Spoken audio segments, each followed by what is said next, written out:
Very excited to be joined by our next guest. She is running in District 5. Sarah Harrison is here. Good morning, Sarah. Thank you so much for joining us. Hi, Jane. Good to see you again. Good to see you as well. Exciting times. We wanted to just start with Yes. Sarah about a little of your background and what was it that inspired you to get involved in what is it's a messy thing, politics. It is indeed. So I am a mother of two lovely people. I am also a former corporate drone. I worked for 20 years in the logistics space, and really that I feel that makes me a professional problem solver, and that's what we Mm, need in politics these days. absolutely. Um, And exciting news, as of this fall, I am also a college instructor. I'm going to be teaching continuing education at UW Milwaukee. I've always Great. been a data geek, and they have tapped me to teach Excel. So that's That's kind of fun too. Tell wonderful. me more. Well, let's see. How much time do you have? Not much. So, um, and the when it comes to like state senate, or state Yeah, assembly, these aren't Congress, Senate. This isn't governor. This mhm, isn't president. This is a very on the grounds representative position. right. Why this one? Why now? Yeah. And just to be clear, state senate of District 5 is Brookfield. Yep. And what else? Is it just Brookfield, or can you Yeah. describe us No, no. that district? They make it really fun to describe these districts. So it's all of Brookfield, all of Okay. Elm Grove, all of Pewaukee, Wow. most of West Allis, most of Wauwatosa, a little tiny slice of Waukesha, and a little tiny slice of Milwaukee. So it's three assembly districts, District 13, 14, 15, Okay. and put together it's Senate District 5. And this is the first time that we're running this district under this map. The last time there was an election was under the old map. So it's a very exciting time. Being the numbers geek, of course, I looked at the assembly results from the last time. Yeah. I ran in Assembly District 15 last time. And when I stack up those three districts, it was 50.1% Dem. So flippable, but not a given by any means. And you've got a lot. That's a lot of ground to cover. You have a It lot of is. ground to cover. It is indeed. Yeah. I do have the benefit of, I guess, having run for assembly a couple of times, and uh, we beat the maps both times. I ran for Lieutenant Governor Sarah Rodriguez's former seat, which at that time was what was District 13. So it was kind of the north half of Brookfield, Elm Grove, a little bit of Wauwatosa. And that was expected to be around 41% Dem, and we brought in 44, so we beat it. And then I got drawn into a really challenging district last time that was 36% Dem. Like you guys, I really considered dropping out when they decided which I map bet. they were Yeah. going to Yeah, do. I I was bet. like, oh no. And we brought in 41% in a district that was supposed to be 36. So if you get out there and you talk to people and knock the doors, I've been knocking doors since I was 19. Only decided to get involved in running once my kids went to talk to the Waukesha School Board. They were not heard, and so I ran for that school board. Came within 1% in a 60% conservative district. I promise it won't be all stats. I'll stop with all the stats. But I think it's really Um, important, Sarah, that you didn't win the first time. You did, no. and you keep trying. And I Mhm. think for a lot of folks who are considering politics, it's like, well, I'm going to do one and done. That's not necessarily how No. it works. It takes a lot of time, and just to build up some name recognition takes a Yeah. long Yeah. time. I'm not Absolutely. trying not to be funny here, but that just reminds me of Abraham Lincoln. Lost, lost, Yes. lost, lost, lost, and then look at what he did with the world. Yeah. But Yeah, I'm not and that running for president, Greg. I'm not doing that. Sorry. I don't have enough I would, felonies. I don't. I wouldn't. No, that's true. Yeah, you don't qualify. You don't like golf that much, and so It's the true. question I have for you is kind of like Yeah. it takes two parts of what you just said. So, that is something we hear from a lot of candidates, is that the knocking on the door, the going to the events, Mhm. talking to the people. I mean, really getting down and discussing what connects us and what do we look for in a representative and in our states. What are you telling? So when you go to the doors, this Yeah. is a two-part question. What are you telling people? What do you want for, because you live there. So your campaign goals are to do what? You want to achieve and create for your district on top of what are you hearing from the people? Yeah. So what I'm hearing both on doors and at events, and we're doing these community walk and talk events, which have been really Mhm. fun. Um, what I'm hearing is people are frankly pretty pissed off right now about kind of everything, but a lot of it comes down to economics. Mhm. People are seeing inflation, they're seeing the cost of healthcare, childcare. I have my youngest just started at UW Madison. He's in the Badger band. Yeah, go Badgers. Um, and 2 weeks before school started, we got this um, letter saying, "Oh, by the way, tuition's going up." And we're like, "Oh no, it was already high enough." So people are feeling the crunch. It's, Mhm. it's the economy, stupid. It's Yeah. That's the bottom line for folks. And of course, there are other things that are important, but if you can't afford your cost of living expenses, everything else becomes less and less of a Absolutely. priority, right? Yeah. Mhm. I mean, Absolutely. I'm a single mom, small business owner with a mortgage. Like, believe me when I say I feel that pain just as much, as the folks I'm talking to. But that makes so much sense, Sarah. That again, Hmm. it's kitchen table issues, which Yep. is what we heard about all the time. And you're right. It's much easier if you don't have to worry about how I'm going to pay the rent or if I'm going to have Hmm. medication or if I'm going to go to the doctor. Right. Then you can, if you got that stuff covered, you can worry about more other things. But Right. it's those immediate needs Hmm. that we're failing at. If you're just Yeah. joining us right now, we're speaking to candidate for Wisconsin State Senate, Sarah Harrison. She's running for District 5, which I would say all the places, but it is a wide It's a array big, yeah. of places in southeastern Wisconsin. And, there are people in that district, there are people all over the country, but if you are struggling with your economics, if you are struggling to pay for food or for rent or your mortgage or the college or whatever, and then you looked at DC and you see tax breaks being given to billionaires and people in Madison who are saying we're not going to fund education.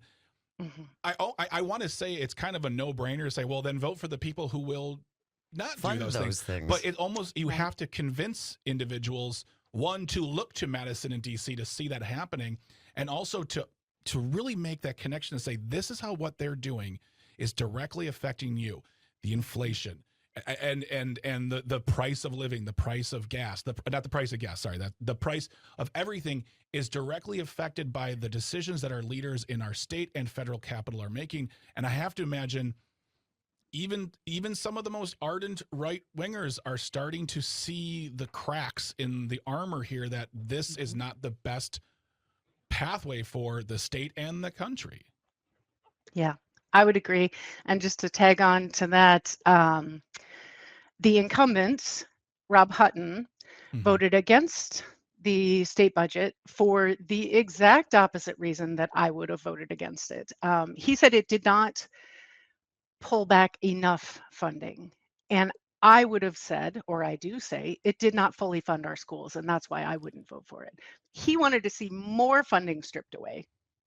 In what world would that be a good thing? Right.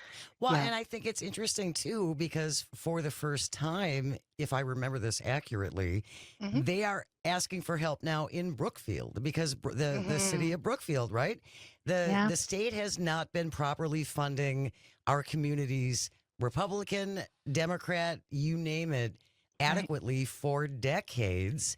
Right. And now Brookfield is a relatively wealthy community in southeastern Wisconsin, but even they are having budget issues. Yeah, there was a referendum, an operational referendum in the spring, and it actually didn't pass. And so Right. now they are having conversations about how are they going to adjust services because they can't continue to do all the things that were originally in the budget because they've lost funding for other things. So it's happening everywhere, whether it's Milwaukee County, Waukesha County, or otherwise. Well, and Yep. that's the question I have for someone who is a self-professed numbers geek, or as Sarah Godlucy calls herself, a numbers dork. But Yeah. when you sit down with somebody and try, and that's here's the ultimate problem that I see, that Democrats suffer from, and just in general, is talking about the information. So you tell someone in Brookfield, if you vote against this operational referendum, I understand you don't want to raise your taxes, Right. but then the services get pulled back or canceled. Mm-hmm. So we have to make that investment. I need you to understand why the investment matters. And when you say that Rob Hutton voted no for the exact opposite that you would have voted no, Mm-hmm. how do you make people at least, I don't want to say understand, but at least be taken in the, open to the conversation of saying, look, I want to spend this money because Mm-hmm. these are spent on X, Y, and Z. It's very, that's the thing that I don't understand, how modern politicians and or people running can get people to open up to the conversation of how we can invest, because I hear invest, they hear spend. And that's the Right. difference. Right. So in my logistics background, I needed to bring people together from the person on the receiving dock literally to the people in the boardroom. So I was talking with CEOs, CFOs. Boy, they do not like spending. Um, and No. the people in the front, working in the buildings were worried we're going to put their jobs at risk, and the people in the offices are worried we're going to spend too much money. So I had to find a way to make sure I listened to and understood the concerns from both sides of the issue, and then we find a way to find mm, the best solution that meets our needs without putting anybody at risk. So that's a really long way to say you got to listen and you got to understand the pain points that people are feeling and help them understand how you can make that a little better. Well, and I think sometimes that people do not necessarily appreciate all of the services that government provides. And I Hmm. think there is a misunderstanding occasionally that, well, I don't use any special services. Right. So they can cut them and I don't care. But you do care because it does affect you, Yeah, I've right? had folks say, "Oh, I don't care about Medicaid. I'm on Badger Care." Right. Oh, Yeah. Yeah. Oh I mean, no, and it's the same thing, guys. and that's a fantastic job of certain people to present it in a way that doesn't require the explanation. and make So, it murky. yeah, yeah. Right. We're going to continue our conversation with Sarah Harrison. She is running for Wisconsin Senate District number 5. You can join us if you have a question, 855-752-4842. Stay close. You are listening to Matenaer on Air on the Civic Media Radio Network. We'll be right back. Good morning. Welcome back to Matenaer on Air. Jane Matenaer, Greg Bach, Sweet Calby on the board, coming to you live from Radio Park in Racine, where you can always join us. Call or text at 855-752-4842. Leave a comment on the live stream on Facebook, YouTube, and what used to be Twitter. Maggie Dawn coming up later on today across the network from 4 to 6. In the 5 o'clock hour, Maggie talks to State Representative Ahmad Rivera Wagner from Green Bay. They're going to talk about the potential closures of veterans facilities next month. Yeah. If the legislature does not act. So join Maggie this afternoon. Great show from 4 to 6 across the network. We talked about that while you were away, and it's a matter of $1.9 million. So let's get that together. Or someone rich just fund it. Somebody. Wouldn't Sorry. that be nice? Yeah. I'm sure there are people.